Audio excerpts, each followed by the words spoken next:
नमस्कार मंडळी, स्वागत आहे पुन्हा नवीन एका इंटरेस्टिंग व्हिडिओमध्ये। मित्रांनो, आज या व्हिडिओमध्ये आपण संजय गांधी निराधार योजनेविषयी संपूर्ण माहिती बघणार आहोत। या योजनेअंतर्गत आपल्याला 1500 रुपये प्रत्येक महिन्याला मिळतात। तर अशा कोणत्या व्यक्तींना या योजनेचा लाभ घेता येणार आहे, कोणती व्यक्ती या योजनेसाठी पात्र असू शकते किंवा कोणते कागदपत्र त्या व्यक्तीकडे असणं आवश्यक आहे, कागदपत्र आहे किंवा आपण या योजनेसाठी पात्र आहोत परंतु अर्ज कुठे करायचा, या संदर्भात संपूर्ण डिटेलमध्ये माहिती या व्हिडिओमध्ये आपण देणार आहोत। चॅनलवरती जर नवीन असाल तर कृपा करा चॅनल सबस्क्राइब करा, अशाच महत्त्वपूर्ण व्हिडिओ या चॅनलवरती येत असतात। चला तर मित्रांनो, संजय गांधी निराधार योजनेविषयी संपूर्ण तेही शासन निर्णय सह संपूर्ण माहिती आपण बघूया। चला तर मित्रांनो, व्हिडिओला आपण सुरुवात करूया।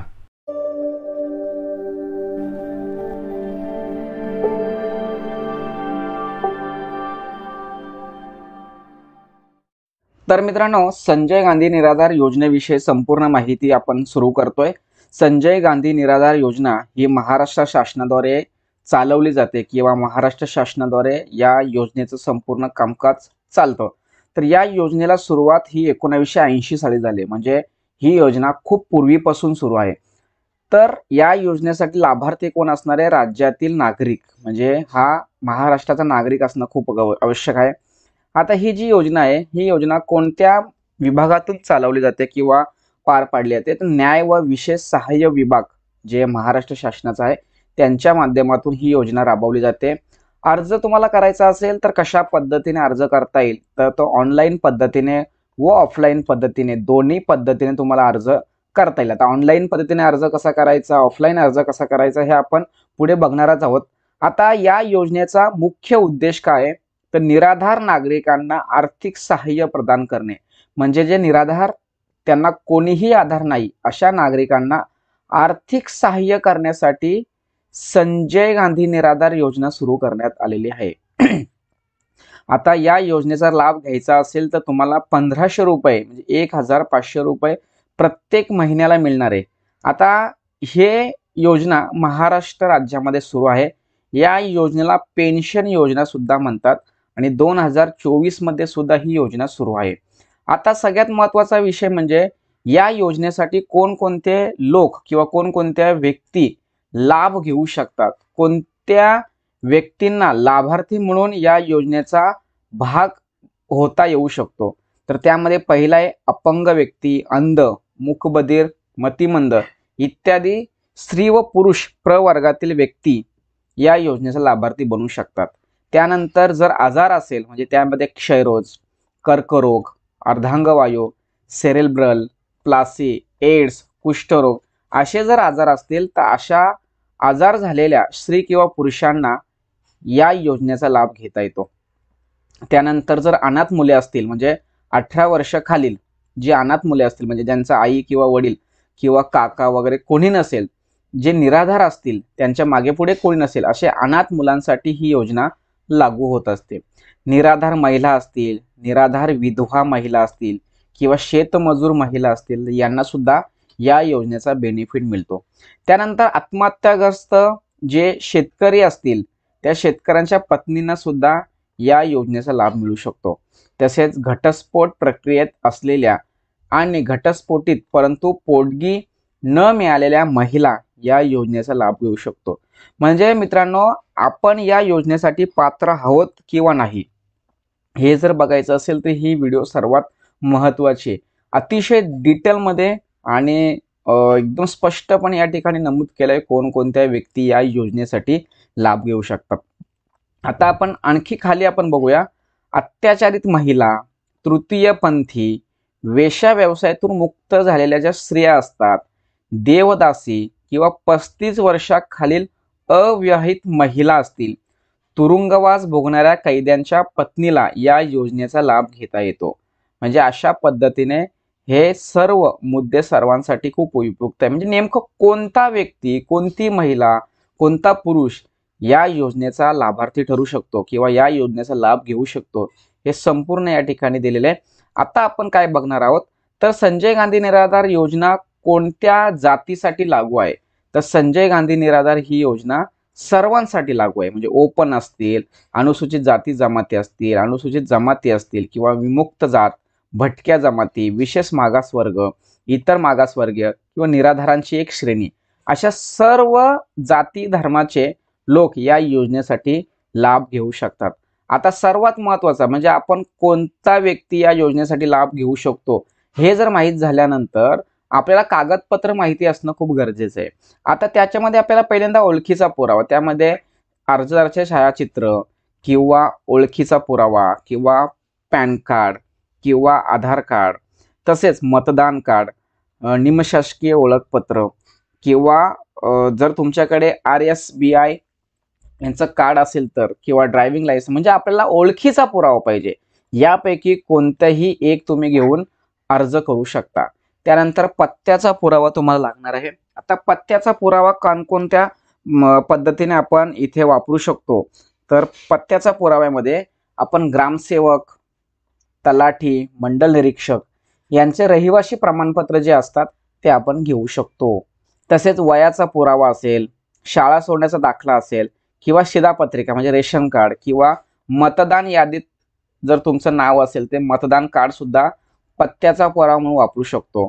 तसेच ग्रामपंचायत, नगरपालिका, नगरपंचायत यांनी जे जन्म प्रमाणपत्र दिले आहे असे जन्म प्रमाणपत्र सुद्धा तुम्हाला पत्त्याचा पुरावा वापरू शकतो. किंवा ग्रामीण किंवा शहरी किंवा सिव्हिल वैद्यकीय अधीक्षक असतात अशा लोकांकडून जर वयाचा प्रमाणपत्र जर तुमच्याकडे असेल तर तुम्हाला या योजनेचा पत्त्याचा पुरावा म्हणून वापर करता येऊ शकतो.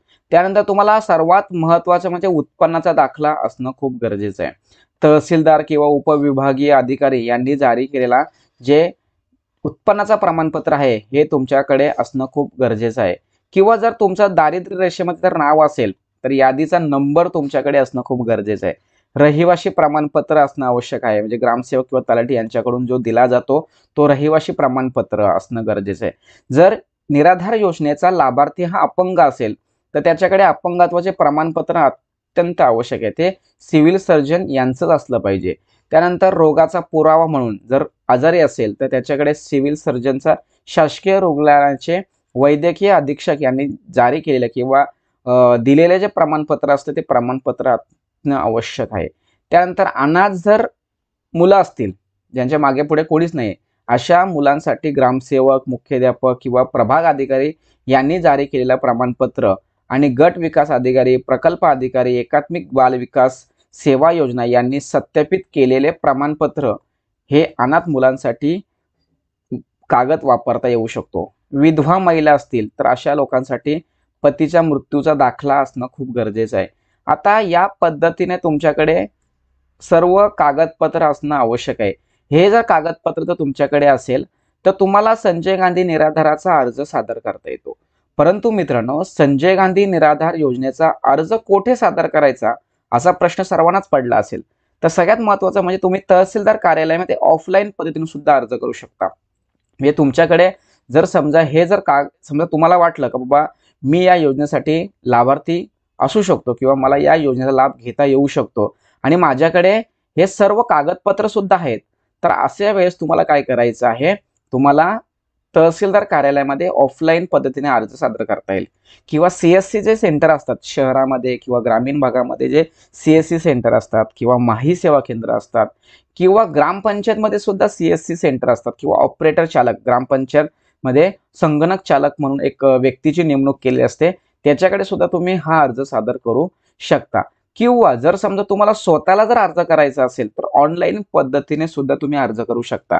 जर ऑनलाईन पद्धतीच्या जर सुविधा तुमच्या आजूबाजूला असतील तर तुम्ही तेथे जाऊन सुद्धा अर्ज करू शकता. पण ऑनलाईन जर करायचं नसेल तर डायरेक्ट तुम्ही तहसील कार्यालयामध्ये जाऊ शकता. तर मग आता ही जी वेबसाईट दिली ह्या वेबसाईटवरती जाऊन तुम्ही अर्ज करू शकता. इथे बघा ही वेबसाईट म्हणजे आपले सरकार ही शासकीय जी वेबसाईट आहे या वेबसाईटवरती तुम्ही युजर ID पासवर्ड तयार करून या योजनेसाठी अर्ज करू शकतो. या संदर्भात आपण एक नवीन व्हिडिओ बनवणार आहोत, त्यावेळेस आपण हा ऑनलाईन अर्ज कसा करायचा या संदर्भात डिटेलमध्ये माहिती बघणार आहोत. परंतु जर तुम्हाला लगेच अर्ज करायचा असेल तर तुम्ही जवळच्या माही सेवा केंद्र किंवा ग्रामपंचायतमध्ये किंवा CSC सेंटर किंवा तहसील कार्यालय येथे जाऊन तुम्ही हा अर्ज सादर करू शकता. आता संजय गांधी निराधार योजनेच्या माध्यमातून जे आपल्याला 1500 रुपये मिळणार आहेत, हे 1500 रुपये मिळण्यासंदर्भात शासन निर्णय सुद्धा जाहीर झालेला आहे. म्हणजे बघा, संजय गांधी निराधार अनुदान योजना व श्रावणबाल सेवा राज्य निवृत्ती वेतन योजनेअंतर्गत लाभार्थ्यांना अर्थसहाय्यात वाढ करण्याबाबत, म्हणजे पूर्वीपासून म्हणजे 1980 पासून ही योजना सुरू आहे. आता या योजनेसंदर्भात पूर्वी 500 रुपये किंवा 1000 रुपये मिळत होते, पण म्हणतो 1500 रुपये देण्यासंदर्भात हा शासन निर्णय सुद्धा या ठिकाणी जाहीर करण्यात आलेला आहे. त्यानंतर तुम्हाला इथे सुद्धा हा एक शासन निर्णय आहे.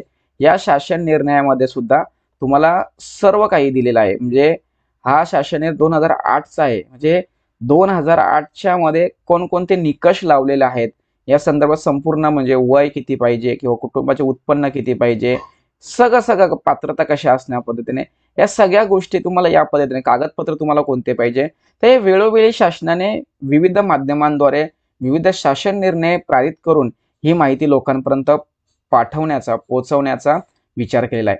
आता इथे बघा, तुम्हाला खाली मी हे सर्व शासन निर्णय डिस्क्रिप्शन मध्ये देण्याचा प्रयत्न करतो. इथे बघा तुम्हाला अर्ज दिलाय, म्हणजे संजय गांधी निराधार योजनेचा जर लाभ घ्यायचा असेल तर अर्ज कशा पद्धतीने असतो, तर या पद्धतीने अर्ज सुद्धा असू शकतो. हे संपूर्ण फॉर्म मी डिस्क्रिप्शन बॉक्समध्ये देतो, तिथून तुम्ही हा डाउनलोड करायचा आणि आपल्या आजूबाजूच्या ज्या लोकांना निराधार योजनेचा लाभ घेता येऊ शकतो, जे पात्र लाभार्थी आहेत, अशा लोकांना हा अर्ज द्यायचा आहे. मित्रांनो, खूप महत्त्वाची व्हिडिओ आहे. व्हिडिओ मोठी झालेली आहे, परंतु सर्वांसाठी उपयुक्त आहे. मित्रांनो, आपल्या आजूबाजूला अनेक असे अपंग असतात, आजारी विधवा महिला असतात, शेतकरी लोक असतात किंवा अनेक या पद्धतीचे अनेक लोक जर असतील तर अशा लोकांसाठी ही व्हिडिओ खूप महत्त्वाची आहे. नक्की त्या लोकांपर्यंत ही व्हिडिओ पाठवण्याचा प्रयत्न करा. नक्कीच तुमच्याकडून चांगलं कार्य घडल्याशिवाय राहणार नाही. म्हणून मित्रांनो, ही व्हिडिओ महाराष्ट्रातील प्रत्येक निराधार व्यक्तीच्या मुलापर्यंत किंवा स्त्रियांपर्यंत पाठवण्यासाठी मदत करा. तोपर्यंत जय हिंद, जय महाराष्ट्र.